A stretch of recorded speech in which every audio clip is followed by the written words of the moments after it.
August 5th, 8:30 p.m. Now, would you look at this shit? Look at this. Isn't this disgusting? Wait, not that. I mean, that's disgusting too. This bastard up here. Can I get a better view of them? Oh, they all crawled out of the way now. Never mind. All right, well, these two spiders were crawling out there making those disgusting webs that are out there. It's pissing me off, man, but I'm too scared to go out there and knock them all down. I gotta wait for a rainy day and then go out there and clean this all up. And like, look at this window here. Look at that. Look at all that. It's gross, man. Like, look at this piece of shit. Like, bro. Trying to look out my window at this wonderful view, and all I see is this nasty ass. How do they climb up 33 floors to make their goddamn webs? Like, it's insane. And what can I do about that? Nothing. It's in the middle of my window. I can't climb the building and clean that off. I have to wait for like the yearly building cleaning company to come and do it. Pisses me off, bro. All right, anyway. Let's take a look at what we got done here, folks. We got a bunch of progress done on level 5 of the game with the archers. I made some, did I make some visual changes? Not much. I was like subtle stuff here. I was doing some level design stuff, playing around with the spacing of the enemies and things. Like I spaced these guys out more to make it a little more challenging when you're going through this room and you got a zigzag between them. And oh yeah, I set up some decorations here, some playing around with the original obstacle design I had. Now I came across, however, a problem with all this. So let me play it here.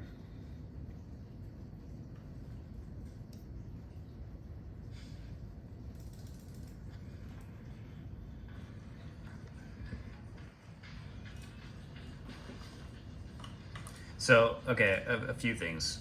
A lot of what I spent today doing was dealing with the logic of projectiles and kickable objects.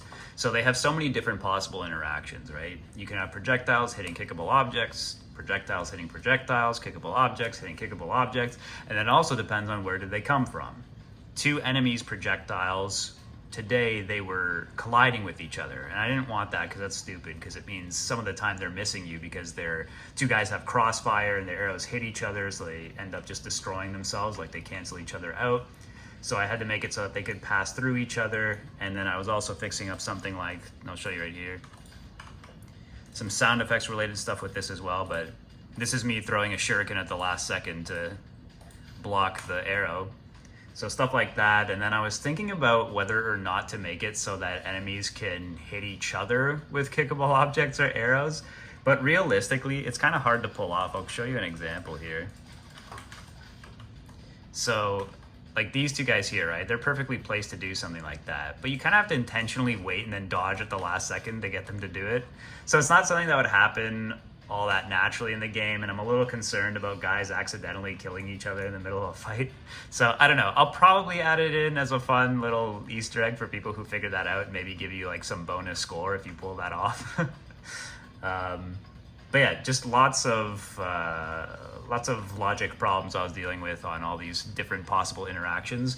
And also I had some leftover old code for how the raycast checks and other things like that are done for these situations that was a bit inefficient. So I was rewriting some of that as well, and that took a good few hours of just messing around with all the logic for that stuff. But now it's all set up and good to go. I also had to clean up the collision on these enemies a little bit. I realized their animations, I have to recenter. I'll show you, for example, I have to recenter the sprites, their pivot points, for example, like here's the archer's body, right? And by default, you can see the center of the image is not on the center of his body. So the problem with this, and then if you look at his head, which is a separate sprite, It's the same kind of deal. The pivot is down here now in the middle of his head, but before it's in the center of the image. And the problem with this is that when you rotate it, if the pivot point is in the middle, obviously the head rotates like this in a bigger circle all the way around. So his head becomes detached depending on what animations are playing and if he's looking around and trying to look at the player. So I had to change all of their pivot points so that it's actually centered on their body, so it works properly now. But it also meant that that offsets the position of the sprite based on the position. Like if I click on them now, you can see the position is actually correctly right on the body. But before it wasn't, because I hadn't set up the pivot points yet. And that meant that it changed the position of the collision shape. Once I changed that pivot, it caused the collision shapes to be offset over here. So I had to go through and fix all the collision shapes. I was noticing that I was missing the enemies randomly, so I was like, what the hell's going on there? And then I realized it was because of that. So I had to go through all of them and do that as well. Let's see what else I did. I don't even remember. There's a bunch of just like technical under the hood bug fixing type of stuff like this. So yeah, all the collision logic for projectiles and kickables and then a little bit of art stuff. I showed you the environmental stuff I placed. And yeah, that's pretty much it. So the most major of problems I discovered, however, is in the rooms towards the end of this level. Let me show you what I mean.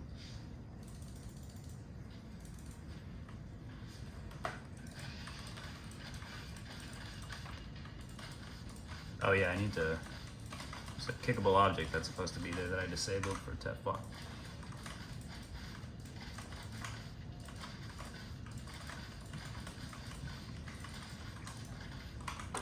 Oh my god.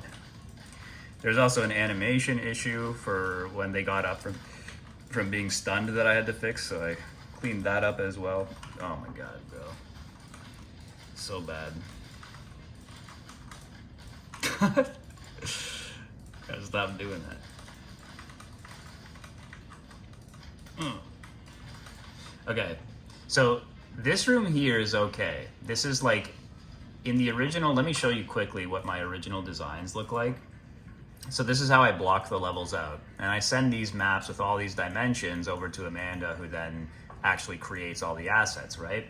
Now, because these can get kind of complicated, these dimensions aren't exact. They're sort of like more or less accurate when I go through and measure them all based on the scaling of all these black blocks that I use. But the thing that I cared about most was retaining the overall geometric shape of the level and how each room snaps together and connects with all the other rooms. So when Amanda goes and makes these, it can be a little, I don't know, complicated, I guess you could say, because you can see how, unlike in the prototype where it's just these straight walls and simple lines and very little of the space in the room is taken up by any kinds of walls or anything like that. And here you have all these like perspective drawn walls that we put in, right? So I think because she makes the floors based on the dimensions that I have here, but then she has to take into consideration the size of the walls and then also the size of the roof lining here as well. Things can end up changing a bit. And in order to make it fit the exact same shape again, I think sometimes it's not entirely possible to keep like the exact dimensions I had, because my dimensions obviously didn't account for that stuff. So anyway, I told her when she's doing this stuff, just try to retain the shape of the level and of the rooms, and it's okay if the size of the rooms isn't actually accurate. Well, it turns out that that's causing some problems now, because I was noticing when I was playing, oh crap, I wasn't ready for that. Okay, let me just put on God mode so I can demonstrate.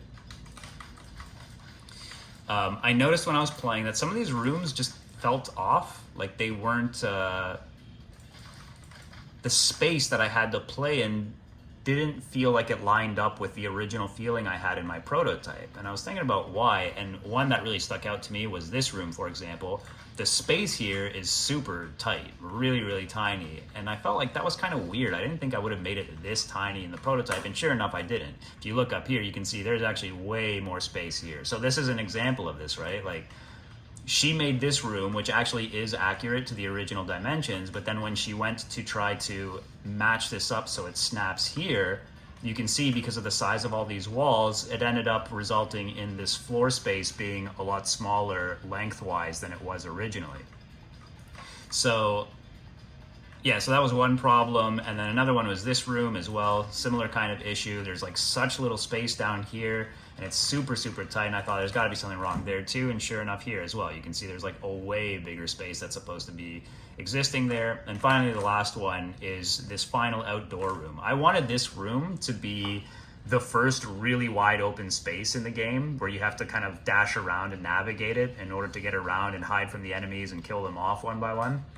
And that's why you can see it's quite big here, but here I just noticed it didn't really feel that big. Like, you can go through all these enemies super fast and everyone is kind of close by, and I thought something must be wrong here, and sure enough, you can see here, for example, this is the room. You can see how big it is. I mean, you can just looking at it here, you can see how much more spacing there is between all this and between the obstacles, whereas here everything's like pretty tight closed in. And I noticed that if you like zoom out of the level with the final artwork, you can see that this room, for example, is actually about the size of this room. But if you look at the original diagram, like, this room's clearly supposed to be a lot bigger than this. So that there's stuff like that was a mismatch. And so yeah, so I hit up Amanda today and let her know about these different rooms so that we can expand them. And I told her from now on going forward, since this was kind of my fault, since I told her to just ignore the sizes and just make it all fit, I suggested that from now on that we have a second rule where if she has to make a room smaller to make it fit, then just screw it and go ahead and make it bigger. Like, let's just make sure that the rooms are always large enough, because even if a room ends up being too big compared to my original design, I can always fill it with stuff, right? That's easy enough to do, or even add more enemies or whatever. But when it's too small, there's pretty much nothing I can do. It's just super cramped and doesn't make for a great gameplay experience. So yeah, I just want to see something quick. Oh, never mind, he hit me, right? Because I'm invincible. Okay. So yeah, that was the main thing. So looking forward to fixing that up. I think this room will be a lot of fun once I have the proper size and I can play around with it a bit. Don't know if I'm going to use these little, what do you even call these? Bullseye targets, I guess, as obstacles. I don't know. She made some barrels for this room as well I could use. I'll see whatever fits the mood the best once I get to doing the art. In the meantime, otherwise, I think the archers are feeling pretty good. I think their logic is good. Maybe just gonna make a final call about the letting them shoot each other thing. I think it should be okay if I just make them check their line of vision so that they don't intentionally shoot each other in the back or anything. It should work all right. And it'll be a fun little Easter egg in the game. Otherwise, I'm just going to continue with the lighting and setting up all the props and everything to fill this level out artistically. And so I think as I said before in a previous video, I should be able to get this all done in like, I don't know, a couple days, a few days maybe. In the meantime, I also dealt with my potential publishers again.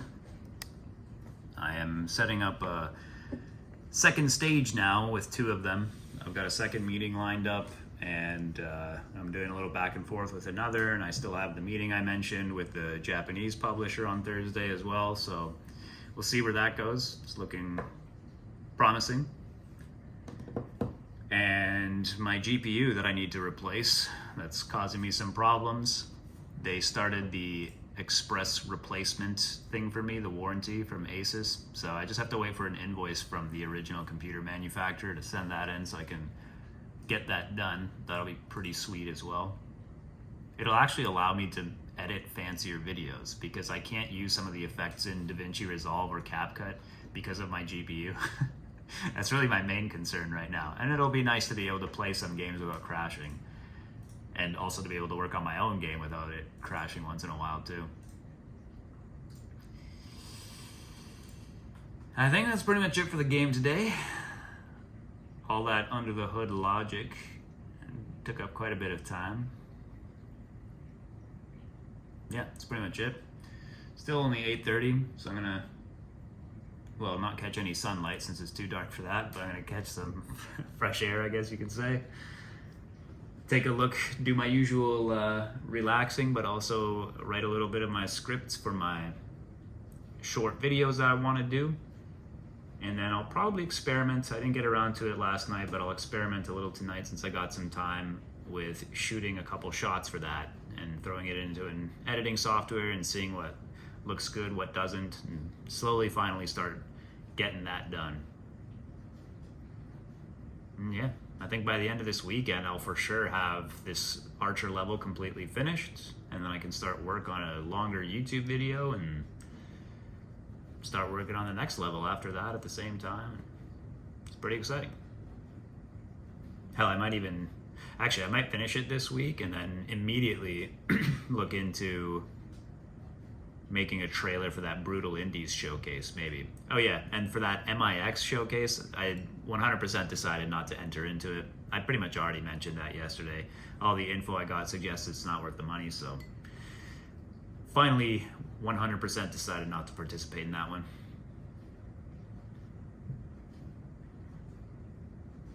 And that's it. All right. As for some other thoughts, I was thinking just now about why did this even pop into my head? I've been watching this Hunter Biden interview from Channel 5, and it kind of struck me how crazy it is that this guy was a crack cocaine addict for quite a while, and I don't know if he abused alcohol, but in any case, so he was a crack addict and he went through this for many years, and I was thinking, it's pretty crazy that you can even do something like that, and then if you manage to clean yourself up, you still come out the other end all right. I mean, he's mostly articulate. He does look maybe a little aged for his age. I want to say I think he's only like 50 years old. Oh, he's 55, okay. Yeah, I feel like he looks slightly old for his age. I don't know, 55. Because he looks closer, I feel like, a little bit to my parents' age, maybe, and they're 65. His skin's alright, though. I don't know. In any case, I was just impressed at how his mind is still articulate enough and expressive enough even after being a crack addict and going through all that stuff. And I guess it got me thinking in general about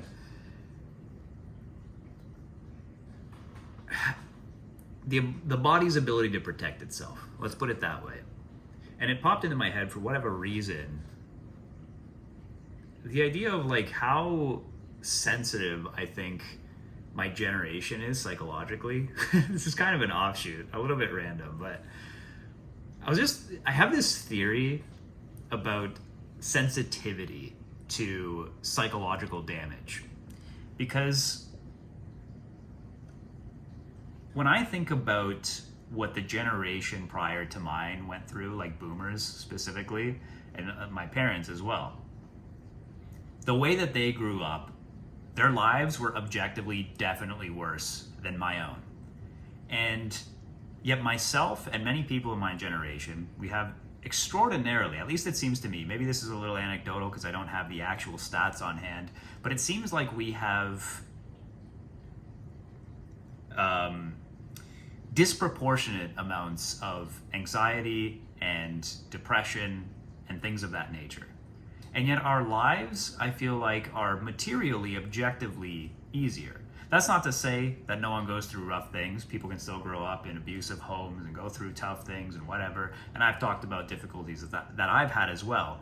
But this is almost exactly my point, is even with whatever difficulties I've had and how hard my life feels to me sometimes, I always try to remind myself how fortunate I really am, relatively speaking, or even objectively speaking, compared to probably most of human history. But I think to myself, and yet I find myself oftentimes so heavily psychologically affected by these things. And so it's weird to me thinking about, well, I know for sure that my parents and other people in their generation went through stuff that's so much worse, and yet it seems relatively rare among their kind, like they're a different species, to be on medications for anxiety, for depression, whatever. Not to say that they aren't fucked up at all, because they definitely are, but they're not. They're fucked up in a different way. They're fucked up in kind of like if you grow up in a shitty situation, you develop certain defense mechanisms, ways of thinking, habits that will make your life harder. And in general are not healthy ways of being.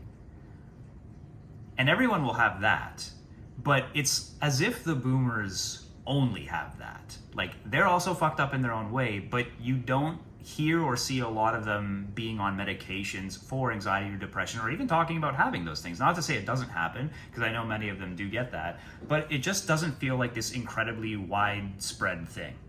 Whereas in my generation, it feels like we went through stuff that would be similar to what they went through, perhaps in family situations, but in general, materially, our lives were way more fortunate and much easier.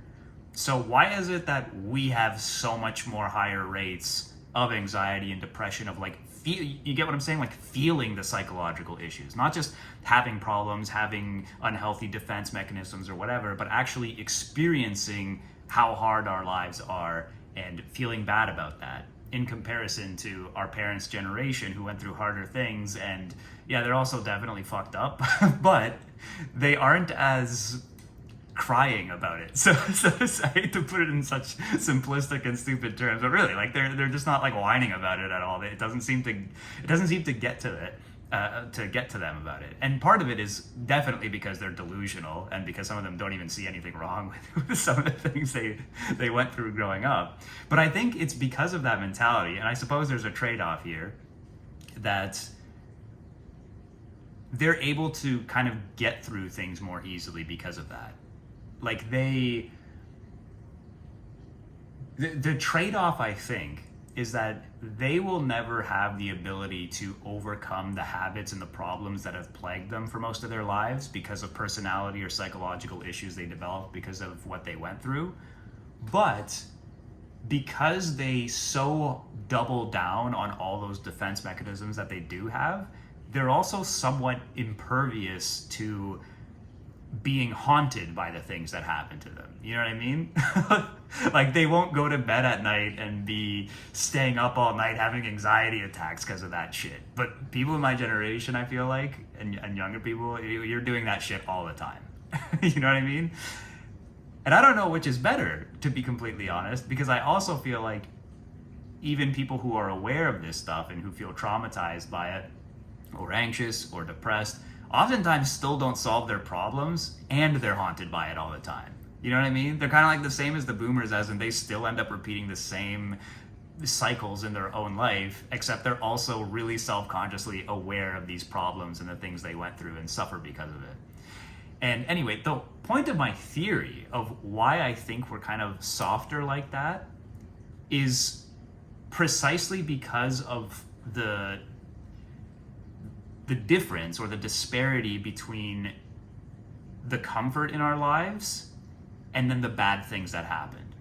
Like, what I'm thinking is, if you grew up in a relatively poor home, let's say, maybe your parents were abusive, you didn't have a lot going on, things to some extent are kind of just shit all the time. You don't have much of an escape. Yeah, maybe you hang out with your friends, maybe you do some drugs, but for the most part, your life is just kind of shitty all the time. You know what I mean? When you come home and your dad beats you, it's like there isn't some other thing you can go to now as an escape that makes you feel a lot better. Especially if you grew up in a place where you didn't have access to drugs, or you're too young for that, or whatever. Like, you go home, you get beat by your parents or whatever, and then now you have to do homework, and I don't know, maybe you'll go play a soccer game later. Like, you know what I mean? There isn't a huge escape from reality that you have at that time.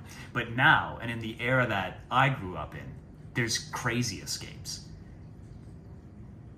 You spend 90% of your time playing video games, listening to music on demand however you want, watching TV shows, watching all the movies you want. There are 1,000,001 sedating, escapist things that you can do to get away from whatever horrible situation you're otherwise in. And so I wonder if that growing up in that material context where you have so many comfort things, so much access to so many different kinds of foods whenever you want, like I said, movies, TV shows, forms of entertainment, and especially, I think, video games more than anything, just all these incredibly fantastical, like, escape mechanisms. and then you come home and your dad beats you or something. You know what I mean? I'm not saying that specifically, but whatever. Like, you come home and there's like some kind of traumatic thing going on, or once in a while some kind of terrible thing happens. The difference between those good experiences you had materially and all these things that you can be doing, and then the really bad stuff that happens, like, there's such a big gap there now. Such a massive gap between the fantasy, entertainment, comfort thing and the horrible things that happen to you. And I can't help but wonder if that massive shift from one to the other makes it so much more damaging to you. Whereas if your whole life is hard all the time, you're just kind of like, yeah, life is hard and that's just how it is. And I feel like maybe that gives you a steady sort of like building of a defense mechanism where you become kind of hardened to it, and it molds you as a person, makes it harder for you to ever change as a person, but it also makes you more resilient psychologically because your brain is just so insulated against all the horrible shit you've seen throughout your life. But if instead, on the other hand, you have all these wonderful, fantastical, peace-loving, or just exciting and thrilling games that you play, and movies and music and all this pop culture, and you can order whatever food and go down the street and get this candy and so on and so forth, it's like you use that as an escape instead. And maybe because of that, your brain doesn't develop the like natural insulation it would normally build if everything was just kind of shitty all the time. So you have this external way of dealing with these problems, and then you come home or wherever it is that you experience something really terrible, but you don't really have that defense mechanism, and you end up with this kind of like half-built defense mechanism that builds all these bad, unhealthy coping mechanisms inside of you. But because it's not consistent enough, it doesn't go all the way, and so you're sort of like half vulnerable and half externalizing your issues and trying to indulge in things to get you away, to escape from all your problems, and the other half of you is the that insulated bit, but it's not quite strong enough. You know what I'm saying? So I guess maybe this is an overly complicated way of just saying that it's like soft times breed soft people. Like, we actually have it really good, so when you experience something hard, you act like it's so much harder than it actually would have been for most human beings who didn't have such an otherwise easygoing life. You know what I mean? I don't know. Anyways, I don't know what the point of this theory is. I just thought it was kind of interesting. It just really occurs to me how much I feel like younger generations just seem so much more sensitive to hardships in life in comparison to past generations, and how I feel like, I don't know, everyone goes through rough shit, but this is objectively like the best time ever to be alive, you know? Like, you have more access to shit than ever before, and it's really awesome. And even with regards to psychological issues, now more than ever you have the ability, and this, I guess, is what I'm saying, perhaps the twisted aspect of it. You now more than ever have access to health and psychological resources that can help you with these problems more than ever before.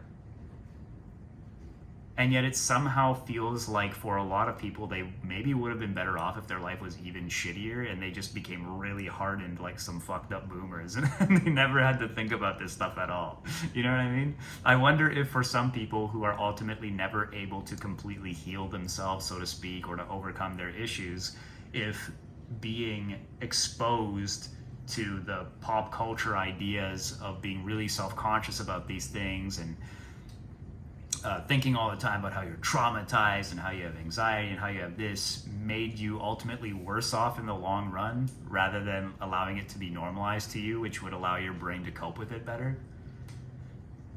I don't know.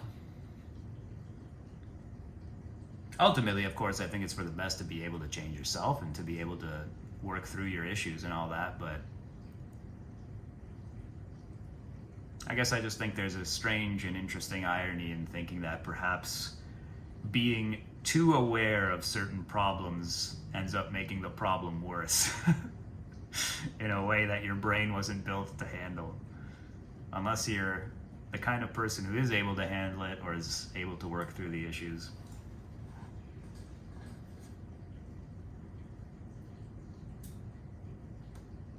Yeah. I'm not gonna lie, I made a joke about this in a video a long time ago, but it does annoy me the extent to which I feel like, at least my generation specifically, which I'm most familiar with, is kind of infantilized. Like, whenever I hear people my age use the word adulting. Fucking terrible. It pisses me off. And just I don't think there's anything wrong with having childish habits or hobbies or whatever when you're an adult, but like to some extent.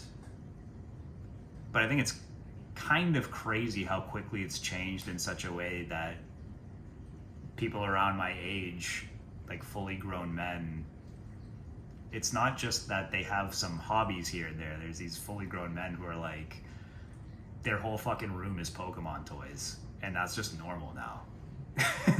And if you, especially in these kinds of nerd communities, if you dare say anything about that or mention something like this, that you think it's kind of weird, you think it's childish or whatever, the response you get is the defense I just made, that, well, just because you're an adult doesn't mean you can't enjoy childish things. Like, why are you judging people? Why do you care that other people matter?